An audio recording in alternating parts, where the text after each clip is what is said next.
ગુજરાત. નમસ્કાર. આજના virtual classroom training પ્રોગ્રામમાં આપ સૌનું હાર્દિક સ્વાગત કરું છું. આઈટીઆઈમાં ચાલતા વાયરમેન ટ્રેડના ડોમેસ્ટિક વાયરિંગ એસ્ટિમેશન લેસનની હું આપ સૌને તાલીમ સહ માર્ગદર્શન આપીશ. આગળ જોઈએ. Domestic wiring estimation. વાયરિંગ ઘણા બધા એકમોમાં થાય છે. ડોમેસ્ટિક એટલે કે ઘરગથ્થુ લેવલે, એટલે કે ગૃહમાં થતું હોય તેવું વાયરિંગ, તેમજ ઔદ્યોગિક વાયરિંગ અને કોમર્શિયલ એટલે કે વ્યાપારી સંકુલોમાં થતું વાયરિંગ. આજે આપણે જોઈશું ડોમેસ્ટિક વાયરિંગ એસ્ટિમેશન. આગળ જોઈએ. આ લેસનની અંદર આપને તેની રૂપરેખા એટલે કે પ્રસ્તાવના, ડોમેસ્ટિક વાયરિંગ એસ્ટિમેશનના સામાન્ય નિયમો, IS ઇન્ડિયન સ્ટાન્ડર્ડ 732/1983 પ્રમાણેના, આગળ ડોમેસ્ટિક વાયરિંગ એસ્ટિમેશનના પગથિયા અને એક ઉદાહરણ સાથે આપણે ડોમેસ્ટિક વાયરિંગ શું છે તે વિસ્તારપૂર્વક સમજીશું. આગળ જોઈએ તે પ્રમાણે.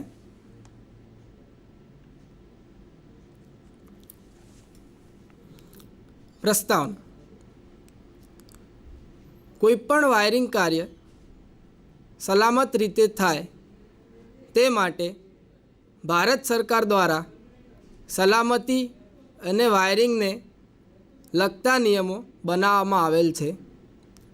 તે નિયમોને ઇન્ડિયન ઇલેક્ટ્રિસિટી રૂલ્સ કહેવામાં આવે છે અને ડોમેસ્ટિક વાયરિંગ માટે તે ઇન્ડિયન ઇલેક્ટ્રિસિટી રૂલ્સ 1956 પ્રમાણે છે. વધુ માર્ગદર્શન વાયરિંગ માટે મળે તે માટે બીજા કેટલાક પુસ્તકોનો સેટ પણ તૈયાર કરવામાં આવે છે. આ સેટને કોડ ઓફ પ્રેક્ટિસ પણ કહેવામાં આવે છે. આને ચોક્કસ નંબર અપાય છે જેને code of practice for domestic wiring installation IS 732/1963 પ્રમાણે છે. આગળ જોઈએ. ડોમેસ્ટિક વાયરિંગ એસ્ટિમેશનના અમુક સામાન્ય નિયમો હોય છે. તે નિયમ IS 732/1983 પ્રમાણે છે. નીચે જોઈએ. નિયમોમાં પહેલો નિયમ, વાયરની સાઇઝ તેના લોડ કરંટ આધારિત હોવી જોઈએ.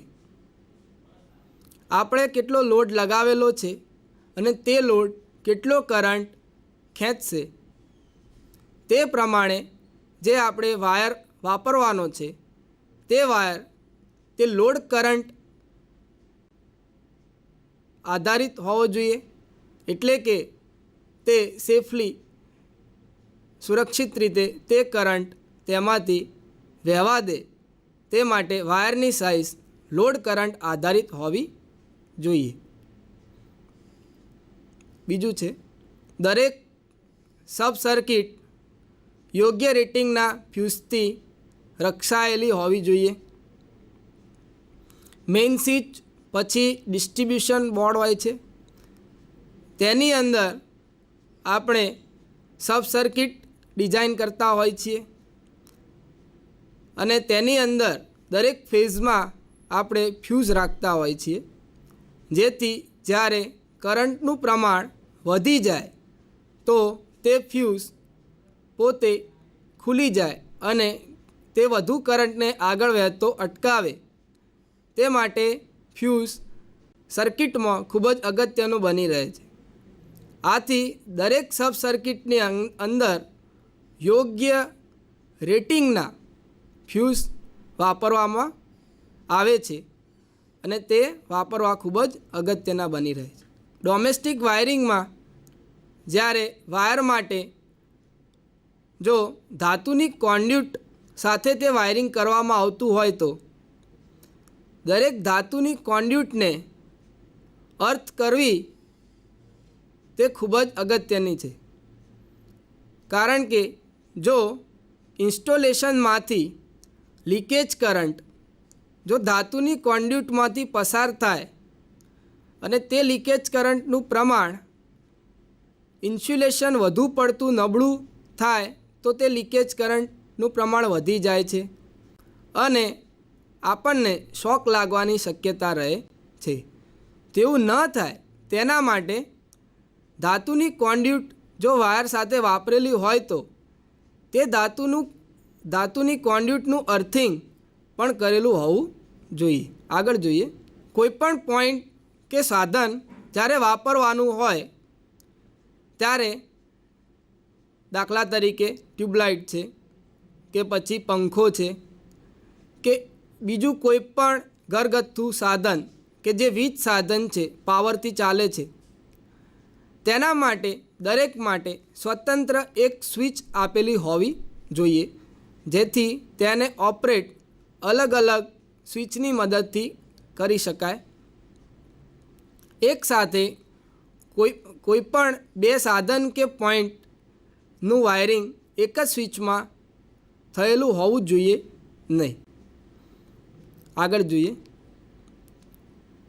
ઘરની મોટર હોય કે તેનું સ્ટાર્ટર હોય કે પછી સ્વિચો, આ બધું ઓપરેટરની નજીકમાં જ હોવું જોઈએ, જેથી કરીને કંઈ પણ પ્રકારની ખામી સર્જાય તો ઓપરેટર સરળતાથી ત્યાં પહોંચી શકે અને તે ખામીને અટકાવી શકે. આગળ જોઈએ, લાઇટિંગ કે પાવર સર્કિટ માટે અલગ અલગ સર્કિટ હોવી જોઈએ.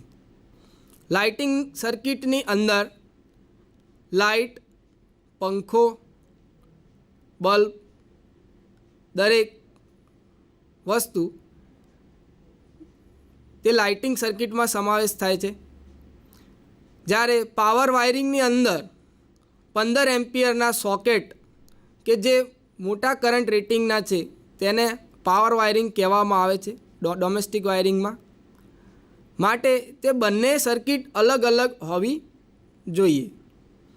લાઇટિંગ સર્કિટની અંદર વધુમાં વધુ 5 એમ્પિયર પ્રવાહ પસાર થાય છે. આથી તેની અંદર જો પાવર વાયરિંગ એક સાથે કરવામાં આવે અને લોડનું પ્રમાણ વધી જાય તો વાયર બળવાની શક્યતા પણ રહેલી હોય છે. આથી લાઇટિંગ અને પાવર વાયરિંગ બંને અલગ અલગ સર્કિટમાં દોડાવવા જોઈએ, એટલે કે એક સાથે વાયરિંગ કરવું જોઈએ નહીં, અલગ અલગ કરવું જોઈએ. આગળ જોઈએ, લાઇટિંગ સર્કિટની અંદર જે આપણે લોડ વાપરીએ છીએ એક સબ સર્કિટમાં તે 800 વોટથી વધુ ન હોવો જોઈએ અને પોઈન્ટની વધુમાં વધુ સંખ્યા 10 હોવી જોઈએ, એટલે કે 10થી વધવી જોઈએ નહીં. આગળ જોઈએ, પાવર વાયરિંગની અંદર અથવા તો પાવર સર્કિટમાં લોડ વધુમાં વધુ 3000 વોટ સુધીનો જ હોવો જોઈએ. જો 3000 વોટથી પાવર વધે અથવા તો લોડ વધે તો તેના માટે અલગ બીજી પાવર સર્કિટ ડિઝાઇન કરવી જોઈએ અને તે એક પાવર સર્કિટની અંદર પોઈન્ટની સંખ્યા વધુમાં વધુ 2 રાખી શકાય અને જો 2થી વધે તો તેના માટે અલગ પાવર સર્કિટ ડિઝાઇન કરવી જોઈએ, એટલે 2થી વધવું જોઈએ નહીં.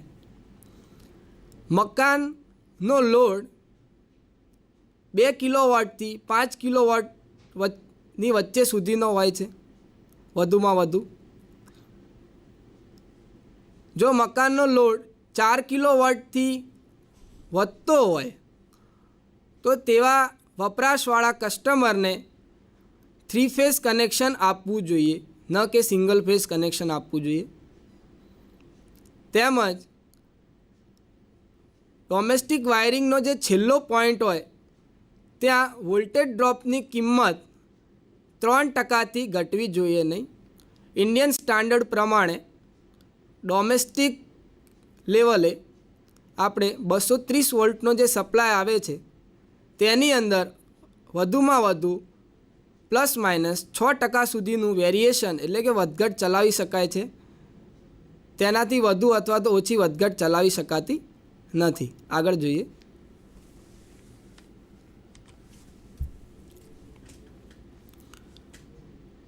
ડોમેસ્ટિક વાયરિંગ કરતાં પહેલાં તેનું એસ્ટિમેશન કાઢવું પણ ખૂબ જ અગત્યનું છે, જેથી આપણે યોગ્ય માલ સામાન, માનવ શક્તિ, સમય અને કિંમતનું યોગ્ય રીતે આપણે તેનો ઉપયોગ કરી શકીએ અને અગોતરું આપણે તેનું મૂલ્યાંકન કરી શકીએ. જ્યારે ડોમેસ્ટિક વાયરિંગ કરવામાં આવે છે તેના માટેના પગથિયા નીચે મુજબ દર્શાવેલા છે.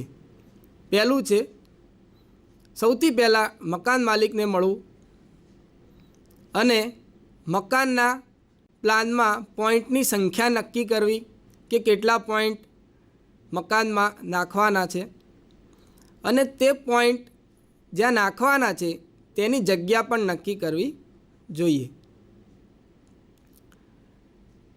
આગળ જોઈએ. જ્યારે પોઈન્ટની સંખ્યા નક્કી થાય અને જગ્યા નક્કી થાય પછી સૌથી પહેલાં મેઇન સ્વિચનું સ્થાન નક્કી કરવું જોઈએ. ડોમેસ્ટિક લેવલે સર્વિસ કનેક્શન કે જે ઇલેક્ટ્રિસિટી સપ્લાયર તરફથી આપવામાં આવતું કનેક્શન છે તે સિંગલ ફેઝમાં 230 વોલ્ટ એસી 50 હર્ટ્ઝનો સપ્લાય ઘરની અંદર મીટર અને કટઆઉટની મદદથી લેવામાં આવે છે. તેના પછી સૌથી પહેલું મેઇન સ્વિચ મૂકવામાં આવે છે. તે મેઇન સ્વિચનું સ્થાન ત્યાં નક્કી કરવું જોઈએ. ડોમેસ્ટિક વાયરિંગની અંદર કુલ કેટલો લોડ રાખવાનો છે તેની પણ ગણતરી કરવી જોઈએ. તેમજ તે કુલ લોડ પરથી જે કરંટ મળે છે તેના પ્રમાણે વાયરની સાઇઝની અથવા તો વાયરની પસંદગી પણ કરવી જોઈએ. લોડ અને પોઈન્ટની સંખ્યા પરથી સબ સર્કિટની સંખ્યા નક્કી થાય છે. આગળ આપણે જોયું તે પ્રમાણે લાઇટનિંગ સર્કિટની અંદર 800 વોટથી વધુ કે 10 પોઈન્ટથી વધુ જો સંખ્યા જાય તો નવી લાઇટનિંગ સર્કિટ અથવા તો સબ સર્કિટ ડિઝાઇન કરવી જોઈએ.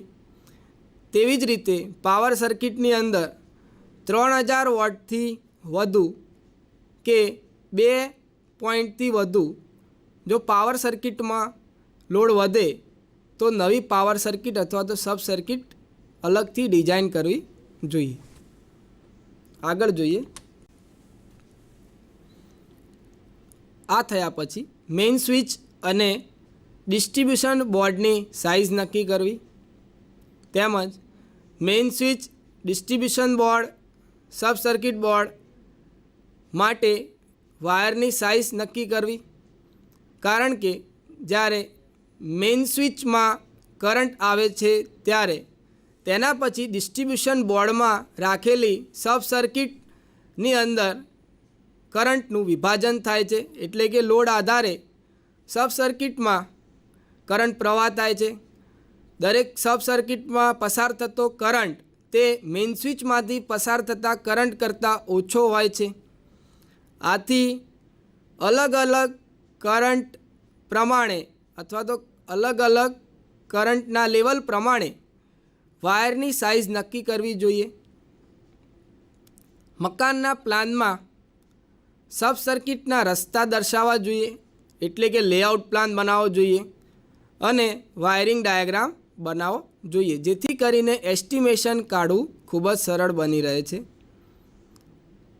વાયરના run, main switch, switch board, lamp, વગેરેની ઊંચાઈની ધારણા કરવી, કારણ કે જે ડોમેસ્ટિક વાયરિંગ કરવામાં આવે છે તેની અંદર જે ઘર હોય છે તેમાં ઊંચાઈ જોવામાં આવે છે કે અલગ અલગ હોય છે, એટલે તેના માટે ઊંચાઈની ધારણા મેઇન સ્વિચ હોય કે સ્વિચ બોર્ડ હોય કે લેમ્પ હોય તેના માટે ઊંચાઈની ધારણા એસ્ટિમેશન કાઢતા સમયે કરવી અગત્યની હોય છે.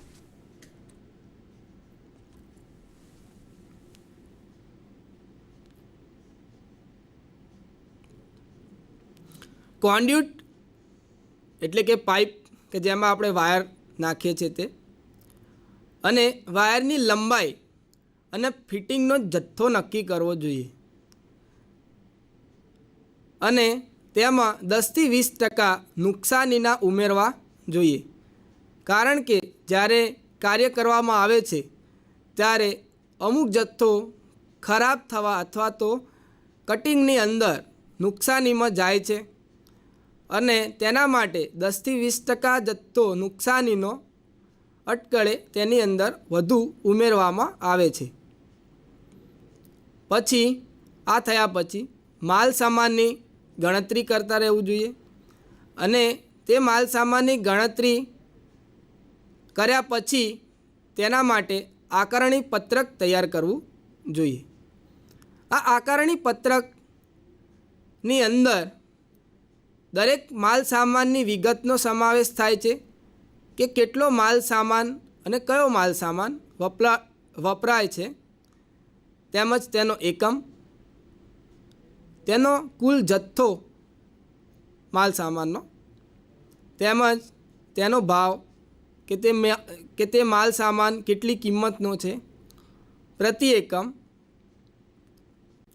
તેમજ કુલ જથ્થો આ આકારણી પત્રકમાં લખવામાં આવે છે, જેથી એસ્ટિમેશન કાઢવું સરળ બને છે. બજારની અંદર જ્યારે વાયરિંગ થાય છે ત્યારે તેની અંદર પોઈન્ટ દીઠ મજૂરી ગણવામાં આવે છે. જ્યારે તમને હશે અનુભવ કે જ્યારે તમારા ઘરે કોઈ વાયરિંગ કરવા આવે છે ત્યારે વાયરમેનને વાયરિંગ માટે એસ્ટિમેશન કાઢવામાં આપવામાં આવે ત્યારે તે વાયરમેન કેટલા પોઈન્ટ મૂકવાના છે તે પોઈન્ટના આધારે તે કિંમત તેની મજૂરીની કહેતો હોય છે. એટલે પોઈન્ટ દીઠ કિંમત અને મજૂરીની કિંમત પણ આકરવી જોઈએ. તેમજ જે ટોટલ માલ સામાનનો જે ખર્ચ થાય છે તેમાં 5થી 10% પરચુરણ ખર્ચ પણ ઉમેરવો જોઈએ, પછી તેનો ટોટલ અંદાજ કાઢવો જોઈએ. આ હતા ડોમેસ્ટિક વાયરિંગ એસ્ટિમેશનના પગથિયા. આગળ આપણે જોઈશું ડોમેસ્ટિક વાયરિંગ એસ્ટિમેશન માટેનું અહીં એક ઉદાહરણ લીધેલ છે, જેમાં એક નવા બંધાયેલા 4x4x4 એટલે કે લંબાઈ 4 મીટર, પહોળાઈ 4 મીટર તેમજ ઊંચાઈ 4 મીટર માપના એક રૂમમાં એક લેમ્પ, એક પંખો, 2 ટ્યુબલાઇટ અને એક 5 એમ્પિયરનું પાવર સોકેટ મૂકવાનું છે. તે માટે જરૂરી માલ સામાનનો જથ્થો અને તેના સ્પેસિફિકેશન સાથે તેનો અંદાજ કાઢવો અને વાયરિંગ લેઆઉટ બનાવો. નીચે જોઈએ. અહીંયા આપણે જોઈ શકીએ છીએ તે પ્રમાણે આ એક રૂમ છે, જેની લંબાઈ 4 મીટર અને પહોળાઈ પણ 4 મીટર છે, તેમજ તેની ઊંચાઈ પણ 4 મીટર છે. આ ટોપ વ્યૂ છે, એટલે કે ઉપરથી દર્શાવેલું ચિત્ર છે, જેમાં અહીંયા આપણે જોઈ શકીએ છીએ તે પ્રમાણે અહીંયા મેઇન બોર્ડ એટલે કે મેઇન સ્વિચ તેમજ સ્વિચ બોર્ડનું સ્થાન છે. અહીં ટ્યુબલાઇટ TL1 એટલે કે ટ્યુબલાઇટ 1, અહીંયા ટ્યુબલાઇટ 2, અહીં પંખો અને અહીં લેમ્પ L એટલે લેમ્પ મૂકવાનો છે. અહીંયા આપણે દરેક એકમને અલગ અલગ સંજ્ઞા આપેલી છે. A, અહીં B, અહીંયા C, અહીંયા D. અહીંયા આપણે જોઈ શકીએ છીએ તે પ્રમાણે જ્યારે સપ્લાય કનેક્શન આપીએ છીએ ત્યારે 1 મીટર છોડીને મેઇન સ્વિચ મૂકવામાં આવેલી છે અને અહીં ઘરનો દરવાજો છે. હવે આ રૂમ માટે આપણે 2 લેમ્પ, 1 પંખો, 1 લેમ્પ અને 1 5 એમ્પિયર સોકેટ માટેનું ડોમેસ્ટિક વાયરિંગ કરવાનું છે. તો તે આપણે નીચે જોઈશું.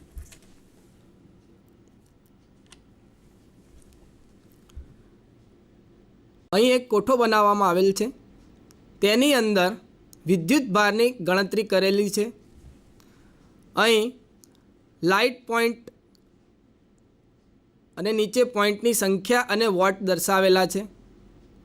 લાઇટ પોઈન્ટ 1 છે અને તે લાઇટ પોઈન્ટનો ભાર 60 વોટ છે. ટ્યુબલાઇટની સંખ્યા 2 છે અને તે 40 વોટની છે. પંખાનો પોઈન્ટ 1 લેવામાં આવેલ છે અને તે 60 વોટનો પંખો છે. તેમજ સોકેટ આઉટલેટ એટલે કે 5 એમ્પિયરનો સોકેટ આઉટલેટ, તેની સંખ્યા 1 છે અને તેના વોટેજ 60 લેવામાં આવેલ છે. અહીંયા આપણે જોઈએ પોઈન્ટની સંખ્યા, લાઇટનો 1, ટ્યુબલાઇટના 2, પંખાનો 1, 5 એમ્પિયરનો સોકેટ આઉટલેટ, ટોટલ આપણી પાસે 5 પોઈન્ટ નાખવાના છે. નિયમ IS 732/1983 પ્રમાણે જ્યારે સબ સર્કિટની અંદર 800 વોટથી વધુ લોડ જાય અથવા તો 10 પોઈન્ટથી વધુ લોડ જાય તો નવી સબ સર્કિટ ડિઝાઇન કરવામાં આવે છે. પરંતુ અહીં પોઈન્ટ ફક્ત 5 છે, 10 કરતાં ઓછા, અને અહીં 800 વોટથી ઓછા છે. એટલે ફક્ત એક સબ સર્કિટની જરૂર પડે. પરંતુ ભવિષ્યની અંદર કંઈ વધારો આવે તો તેના માટે ફ્યુચર એક્સપાન્શન એટલે કે ભવિષ્ય માટે એક વધારાની સબ સર્કિટ મૂકવામાં આવે છે. એટલે 1+1 એટલે ટોટલ સબ સર્કિટની સંખ્યા અહીં 2 થશે.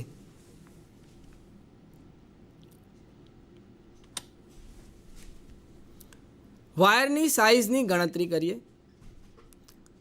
તો કુલ પ્રવાહ એટલે કે સર્કિટમાં જે કરંટ પસાર થવાનો છે તેની કિંમત શોધીએ તો ટોટલ ભાર કેટલો છે? 300 વોટ ભાગ્યા વોલ્ટેજ, ઘરમાં આવતા વોલ્ટેજ 230 વોલ્ટ હોય છે. એટલે ભાર ભાગ્યા દબાણ એટલે કે વોલ્ટેજ એટલે 300 ભાગ્યા 230 એટલે 1.3 એમ્પિયર જેટલો કરંટ સર્કિટમાંથી પસાર થાય. એટલે આપણે જો આટલો કરંટ પસાર થતો હોય તો 1 સ્ક્વેર mm વાયરનો ઉપયોગ કરી શકીએ છીએ, જેની કરંટ વહનની ક્ષમતા 6 એમ્પિયર સુધીની હોય છે. પરંતુ 1 સ્ક્વેર mmનો વાયર આપણે વપરાશમાં બહુ ઓછો વાપરીએ છીએ. એટલે 1.5 સ્ક્વેર mmનો વાયર વાપરી શકાય, PVC ઇન્સ્યુલેશનવાળો, કે જેની કરંટ વહનની ક્ષમતા 10 એમ્પિયર સુધીની હોય છે. જે પ્રમાણે પગથિયા જોયા હતા તે પ્રમાણે વાયરની સાઇઝની ગણતરી કર્યા પછી જોઈશું મેઇન સ્વિચ. તો અહીંયા કરંટનું પ્રમાણ નક્કી થયું છે, તેના આધારે મેઇન સ્વિચ આપણે 15 એમ્પિયર 250 વોલ્ટ ICDP એટલે iron clad double pole switch આપણે વાપરી શકીએ. તેવી જ રીતે ડિસ્ટ્રીબ્યુશન બોર્ડમાં સબ સર્કિટ માટે 2 way 10 ampere 250 volt ICDP switch આપણે વાપરી શકીએ છીએ.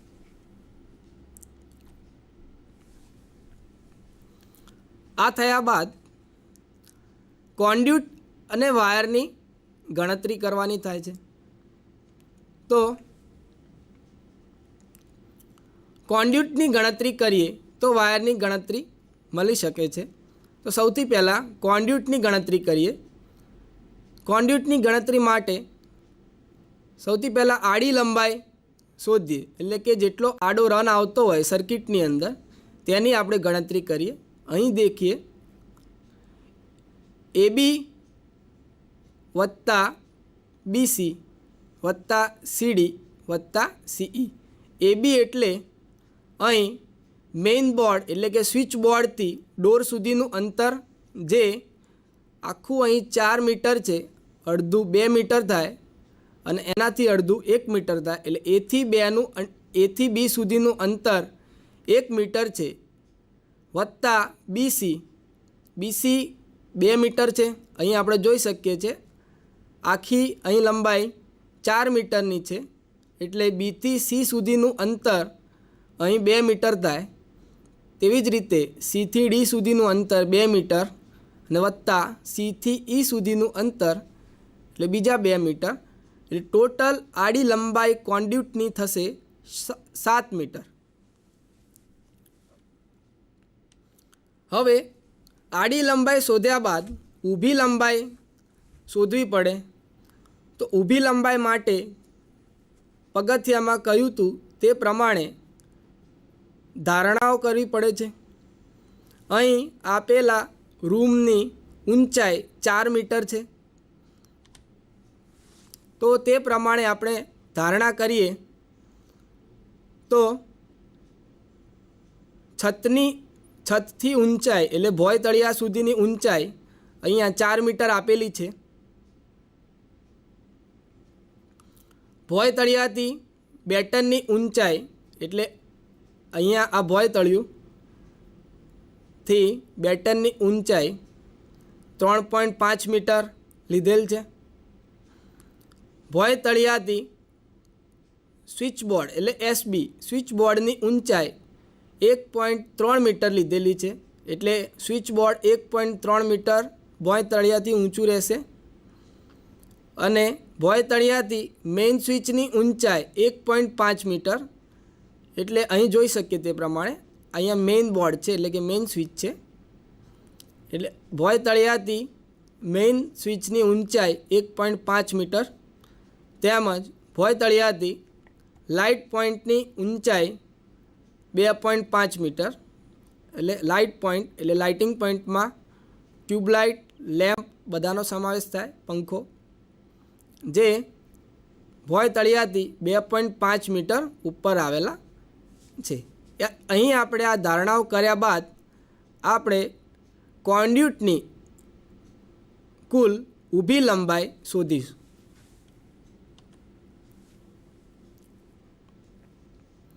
અહીંયા જોઈએ તે પ્રમાણે ઊભી લંબાઈ 2.2 મીટર ગુણ્યા સ્વિચ બોર્ડની સંખ્યા.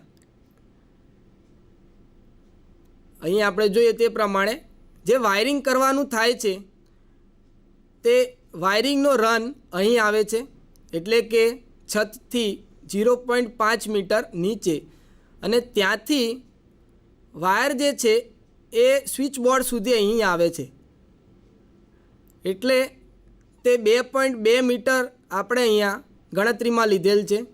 2.2 ગુણ્યા કેટલા સ્વિચ બોર્ડ છે તે, તો સ્વિચ બોર્ડની સંખ્યા આપણે એક જ લીધેલી છે, એટલે 2.2 ગુણ્યા 1 વત્તા 1 ગુણ્યા લેમ્પ અને ટ્યુબલાઇટની સંખ્યા. અહીં જોઈએ તે પ્રમાણે આ આપણો બેટનનો રન છે કે વાયર અહીં આ વાયર માટેની આડી લીટી છે, ત્યાંથી ટ્યુબલાઇટ અને લેમ્પ 1 મીટર નીચે આવશે, એટલે આ વાયરની ગણતરી એ રીતે થશે કે 1 મીટર ગુણ્યા લેમ્પ અને ટ્યુબલાઇટની સંખ્યા, એટલે 2 ટ્યુબલાઇટ વત્તા 1 લેમ્પ એટલે ટોટલ 3 વત્તા 0.5 ગુણ્યા 3 એટલે 6 થી કોન્ડ્યુટ રનની સંખ્યા. આમ જોઈએ તો ટોટલ ઊભી લંબાઈ થશે 6.7 મીટર.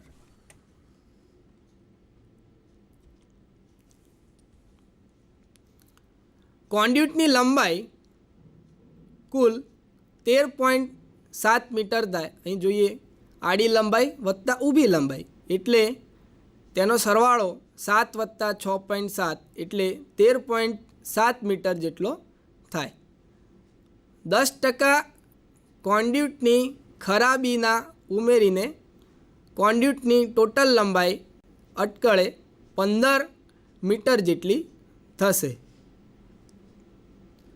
કોન્ડ્યુટની લંબાઈ શોધાઈ જાય એના બાદ વાયરની લંબાઈ શોધી શકાય છે.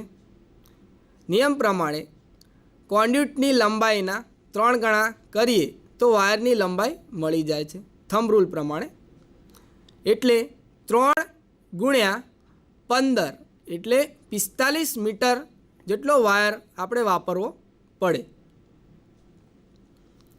કુલ વાયર બરાબર થાય 45 મીટર વત્તા 20% ખરાબીના, એટલે એ 20% 45 ઉપર ગણાય એટલે ટોટલ વાયર આપણી પાસે 55 મીટર વાપરવાનો થશે. આટલું થયા બાદ આકારણી પત્રક તૈયાર કરવામાં આવે છે. આગળ આપણે એક ઉદાહરણ લીધેલ છે, તેની અંદર આપણે વાયરની સાઇઝ, મેઇન સ્વિચની સાઇઝ, તેનું સ્થાન તેમજ તેમાં વાયરની ગણતરી કરેલી છે અને કોન્ડ્યુટની ગણતરી પણ કરેલ છે. એટલે ટોટલ માલ સામાનની વિગત અહીં આકારણી પત્રકમાં લખવામાં આવે છે. તેનો એકમ તથા તેનો જથ્થો, એ જથ્થા પ્રમાણે તેનો ભાવ પ્રતિ એકમ અને તેની કુલ કિંમત કેટલી થશે તે આપણે અહીં દર્શાવવામાં આવે છે. આકારણી પત્રકમાં આપણે 15 એમ્પિયર 250 વોલ્ટ ICDP સ્વિચ, તેવી જ રીતે 10 ampere 250 volt 2 way iron clad distribution board, તેવી જ રીતે બાકીનો માલ સામાનની વિગત અહીં આ આકારણી પત્રકમાં દર્શાવેલી છે. ડોમેસ્ટિક વાયરિંગ માટે જરૂરી દરેક માલ સામાનનું એસ્ટિમેશન કાઢ્યા બાદ તે માલ સામાનને આ આકારણી પત્રકમાં મૂકવામાં આવે છે.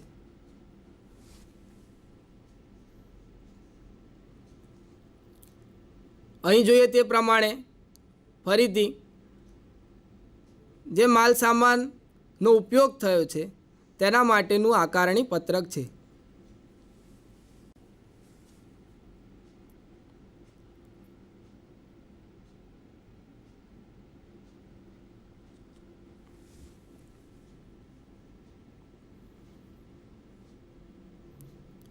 અહીંયા કુલ માલ સામાનની વિગત દર્શાવ્યા બાદ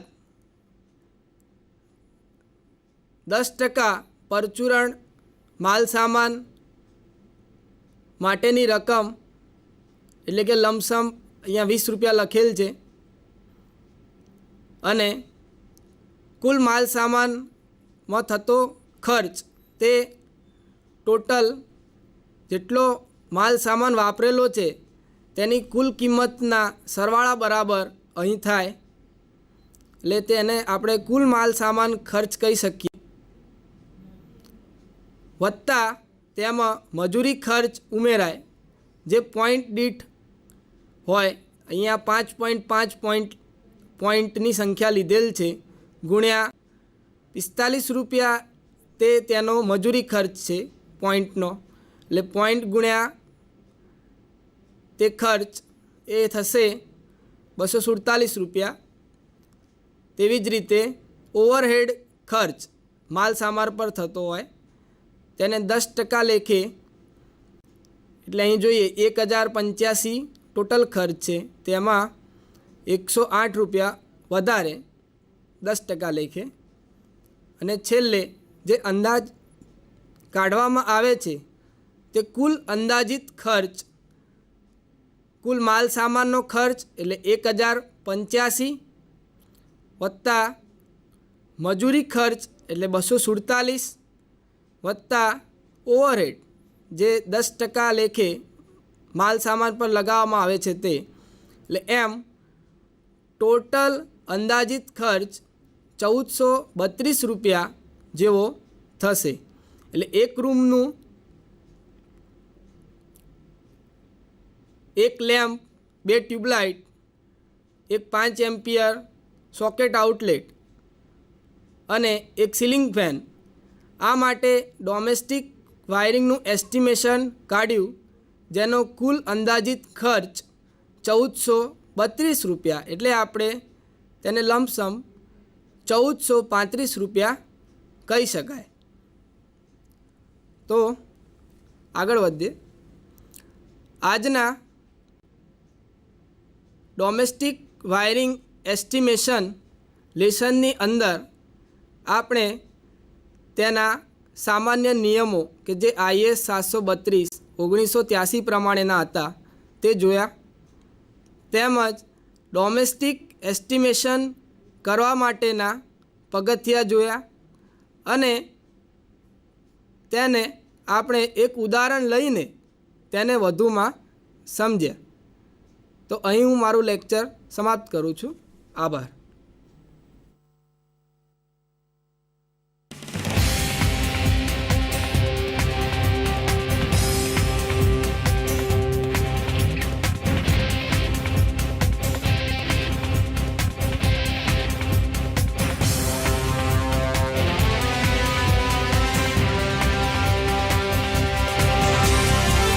વંદે ગુજરાત.